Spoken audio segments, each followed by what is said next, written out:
Hi friends, welcome back to my channel. ఈరోజు మరొక job update అయితే మీకు తీసుకొచ్చానమాట. సో స్కందాంశి ఇన్ఫ్రా ప్రాజెక్ట్స్ అనమాట కంపెనీ పేరు. వీళ్ళు రీసెంట్గా వాళ్ళ యొక్క అఫీషియల్గా సీనియర్ ఎగ్జిక్యూటివ్ లెవెల్కి అకౌంట్స్లో ఒక మంచి నోటిఫికేషన్ అయితే రిలీజ్ చేశారు. ఇంతకుముందు జూనియర్ లెవెల్ అయితే ఉండిందనమాట వేకెన్సీ. ఇప్పుడు సీనియర్ లెవెల్ పోస్ట్కి అయితే వేకెన్సీ అయితే ఉందన్నమాట. సో ఇది కూడా మనకి అనంతపూర్లోనే ఉంది. రుద్రంపేట బైపాస్లో వస్తుందన్నమాట ఆఫీస్ వీళ్ళది. సో వీళ్ళు రీసెంట్గా వాళ్ళకి రిక్వైర్మెంట్ అని సీనియర్ ఎగ్జిక్యూటివ్ లెవెల్ అకౌంట్స్కి ఒక నోటిఫికేషన్ అయితే ఉంది. సో ఈ డీటెయిల్స్ గురించి ఈ వీడియోలో డిస్కస్ చేద్దాము. సో వీడియోని ఎక్కడ స్కిప్ చేయకుండా పూర్తిగా చూడడానికి అయితే మ్యాక్సిమం ట్రై చేయండి. సో మనకి సీనియర్ లెవెల్ కాబట్టి కొంచెం ఎక్స్పీరియన్స్ అయితే బాగుండాలన్నమాట అకౌంట్స్లో.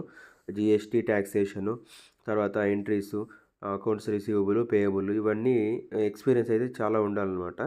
సో మనము డీటెయిల్స్గా ఒకసారి చెక్ చేద్దామన్నమాట. స్కిల్స్ చూసుకుంటే మనకు కావాల్సినవి financial accounting, tax experience, accounting సాఫ్ట్వేర్లో మనం పనిచేసిన ఎక్స్పీరియన్స్, అకౌంటింగ్ ఎక్స్పీరియన్స్, ఇవన్నీ ఉండాలన్నమాట. బ్యాచిలర్ డిగ్రీ అయినా పర్లేదు, బీకామ్, ఎంకామ్, ఎంబీఏ వీళ్ళైతే పర్లేదు ఫైనాన్స్లో. సో శాలరీ చూసుకుంటే అప్ టు 30,000 వరకు ఇచ్చే ఛాన్స్ అయితే ఉంది. ఫుల్ టైం జాబ్ రోల్ అనమాట ఇది. డే షిఫ్ట్ అయితే ఉంటుంది. సో డీటెయిల్స్ అంతా చూసుకుందాం. బెనిఫిట్స్ అయితే ఫస్ట్ ఇచ్చారనమాట వీళ్ళు. ఈ బెనిఫిట్స్ ఏవైతే ఉన్నాయో ఒకసారి చూద్దాము. సెల్ ఫోన్ రియంబర్స్మెంట్ ఉంటుంది, హెల్త్ ఇన్సూరెన్స్, ప్రావిడెంట్ ఫండ్ ఉంటాయన్నమాట. సో రోల్స్ అండ్ రెస్పాన్సిబిలిటీస్ చాలా క్లియర్గా ఉన్నాయి, ఒకసారి చూడొచ్చు. Maintaining daily book of accounts, accounts payable, accounts receivable, cash books, ledger, sales and purchases, general entry ఇవి ఉంటాయి. తర్వాత దాంతోపాటు preparation of all types of vouchers and challan, cheques ఇవన్నీ ఉంటాయి. తర్వాత checking and processing, bill making, payment in systematic period.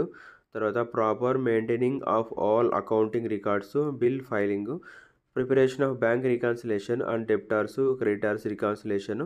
తర్వాత prepare of fixed assets register and depreciation, calculation on financial yearly basis అనమాట. తర్వాత calculation of VAT, C S T and W C T and pass their entries in return filing. ఈ VAT, C S T అని ఉన్నాయి కాబట్టి so వీటి మీద కొంచెం ఎక్స్పీరియన్స్ అయితే ఉంటే చాలన్నమాట. సో ఇప్పుడైతే వ్యాట్ అయితే లేదు కానీ జిఎస్టీనే మొత్తం. సో మెయిన్ జిఎస్టీ అయితే ఉంటుంది. So calculation of T D S, deduct from parties and pass their entry and prepare challan of T D S and for monthly deposit in bank. T D S కూడా ఉంటుందన్నమాట. టీడీఎస్ ప్రిపేర్ చేసి గవర్నమెంట్కి పే చేయాల్సి ఉంటుంది.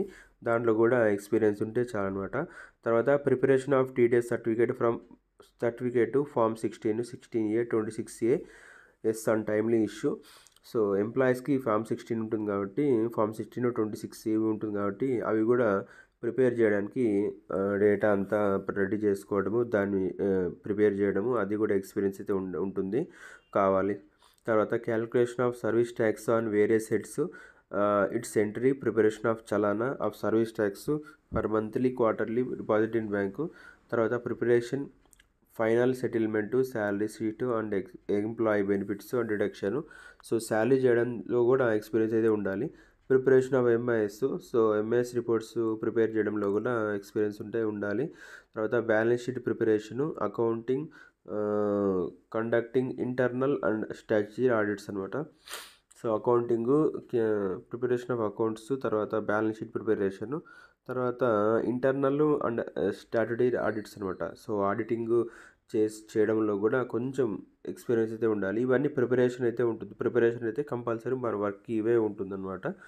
సో మీరైతే ఒకసారి జాబ్ డిస్క్రిప్షన్ పూర్తిగా ఇంకోసారి మీరు చెక్ చేసుకోవచ్చు. సో శాలరీ చూసుకుంటే యాజ్ పర్ కంపెనీ నామ్స్ అయితే ఉంటుంది. మనకు ఎక్స్పీరియన్స్ ఉంటే ఒకవేళ ఎక్కువ నెగోసియేషన్ చేసుకోవచ్చు అనమాట. కాంటాక్ట్ చేయాల్సిన నెంబర్ వచ్చి కింద మెన్షన్ చేశారు. తర్వాత వాళ్ళ యొక్క అఫీషియల్ ఈమెయిల్ ఐడి కూడా ఉందన్నమాట కంపెనీది. సో మనం అయితే వాటికి కాల్ చేసి ప్లస్ ఈమెయిల్ ఐడికి మన అప్డేటెడ్ రెజ్యూమ్ అయితే సెండ్ చేసి అప్లై చేసుకోవచ్చు. సో ఇది అండి పూర్తిగా ఇది జాబ్ అప్డేట్ అనమాట. సో వీడియో దీని కింద లింక్ అయితే డిస్క్రిప్షన్లో ప్రొవైడ్ చేస్తాను దీనికి సంబంధించినది. సో అది ఓపెన్ చేసి మీరైతే అప్లై చేసుకోండి. మీరు కూడా ఒకసారి పూర్తిగా చదివి నోటిఫికేషన్ అప్లై చేసుకోండి. సో వీడియో నచ్చితే లైక్ చేయండి, షేర్ చేయండి, కంపల్సరీ సబ్స్క్రైబ్ అయితే చేయండి. Thank you. జై హింద్.